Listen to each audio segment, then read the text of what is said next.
नमस्कार. आजच्या व्हिडिओमध्ये आपण पौष्टिक तसेच चविष्ट आणि अगदी कमीत कमी मसाल्यांमध्ये बनवून तयार होणारी शेवग्याच्या शेंगांची सुकी भाजी कशी तयार करायची ते पाहणार आहोत. ही भाजी तुम्ही साईड डिश म्हणून बनवू शकता. साध्या प्लेन वरण भातासोबत, खिचडीसोबत तोंडी लावण्यासाठी सुद्धा मस्त लागते. शेवग्याच्या शेंगांची सुकी भाजी तयार करण्यासाठी 5 ते 6 शेवग्याच्या शेंगा मी इथे निवडून घेतलेल्या आहे. शेंगांचे जे तुकडे आहेत ते तुम्ही तुमच्या आवडीनुसार छोटे मोठे करू शकता. शेंगांवरच्या ज्या शिरा आहेत त्या अर्धवट इथे मी काढून घेतलेल्या आहे आणि पाण्यातच या शेंगा अशा ठेवलेल्या आहे.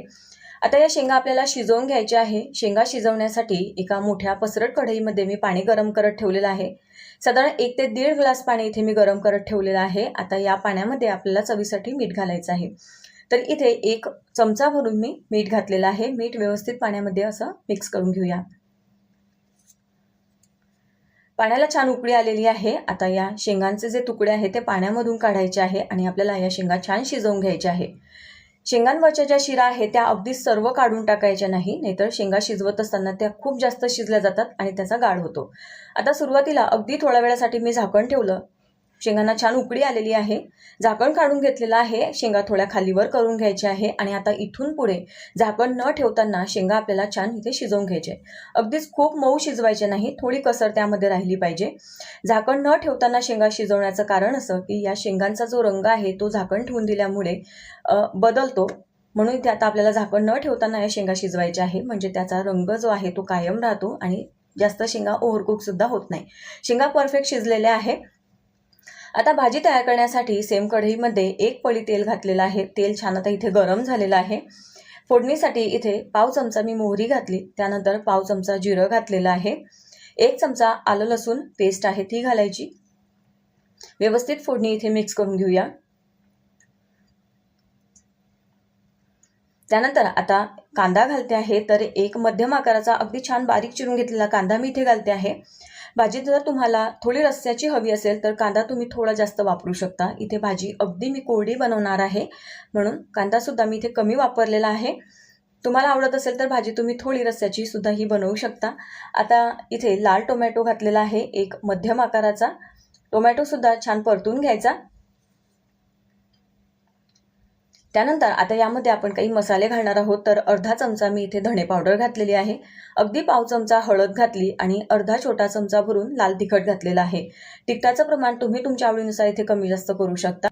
आता गॅसची फ्लेम कमी ठेवायची आहे. मसाले व्यवस्थित परतून घेतले. त्यानंतर आता यामध्ये या शिजवून घेतलेल्या शेंगा घालायच्या आहे. तुम्ही बघू शकता शेंगांचा रंग अगदी कायम आहे आणि कुठेही शेंगांचे तुकडे झालेले नाही.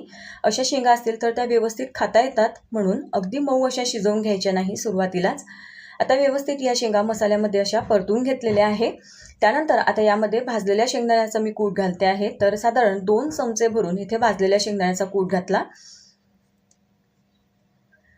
आणि आता व्यवस्थित भाजी खालीवर करून घ्यायची आहे. इथे मी मिठाचा वापर केलेला नाही, कारण शेंगा शिजवत असताना आपण पाण्यामध्ये भरपूर मीठ घातलेलं होतं आणि शेंगा शिजवत असताना जे पाणी होतं ते मी फेकून न देता ते पाणी मी इथे वापरते आहे.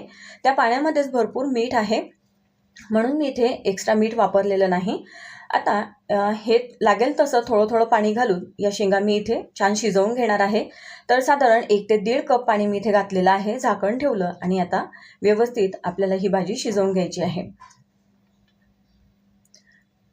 तर शेंगा शिजवत असताना जे पाणी होतं त्या पाण्याचा तुम्ही भाजीमध्ये वापर करू शकता, किंवा तेवढं पाणी जर तुम्हाला लागत नसेल तर ते पाणी तुम्ही सूप म्हणून सुद्धा पिऊ शकता. खूप छान लागतं. आणि तुम्ही ते बघू शकता मस्त अशी ही भाजी बनवून तयार झालेली आहे. रंगसुद्धा खूप छान आलेला आहे. भाजी बनवून तयार झाली. आता सर्वात शेवटी यावर बारीक चिरून घेतलेली कोथिंबीर घालायची आहे. गॅस मी आता इथे बंद केलेला आहे. इथे मी गरम मसाल्याचा वापर सुद्धा केलेला नाही. तुम्हाला आवडत असेल तर तुम्ही थोडासा मसाला सुद्धा घालू शकता. ही भाजी फक्त अशीच या शेंगा खाण्यासाठी सुद्धा खूप छान लागतात, किंवा तुम्ही ॲज अ साईड डिश म्हणून वरण भातासोबत किंवा कुठल्याही भाजीपोळीसोबत ही भाजी बनवू शकता. तर अशा पद्धतीने ही मस्त अशी साध्या सोप्या पद्धतीने शेवग्याच्या शेंगांची सुकी भाजी बनवून तयार झालेली आहे.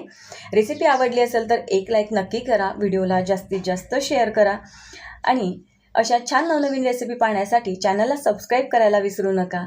पुन्हा भेटू. Bye bye.